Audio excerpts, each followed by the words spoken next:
يعني بشكر جمهور الزمالك وبقول لهم يا ريت كل ماتش كده تشجعوا لنا امام عاشور وعاشور عاشور عاشور عاشور، عشان امام عاشور نزل في الماتش بتاع شباب بلوزداد في الشوط الثاني دغدغ الدنيا. وجاب جون حلو قوي قوي قوي. في الشفا، فيعني يا ريت كل ماتش كده تشجعوا لنا امام عاشور عشان ايه يتألق وكده يعني. وبعدين انت بتتريق عليه عشان يعني قلع التيشيرت ورماه وعامل في ودانه كده والحاجات دي كلها. يا ابني ده بيتريق عليكم، يالا يا هبل، يالا يا عبيط، يالا اللي بتفكر بالتوته بتاعتك، يالا.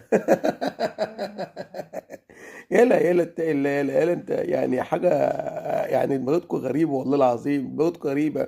انت ناسي شيكابالا لا لما كان يعني ماسك في حسين حسن شحاته وكان هيضربه، يالا. يالا بص لنفسك، يالا بص لنفسك، يالا.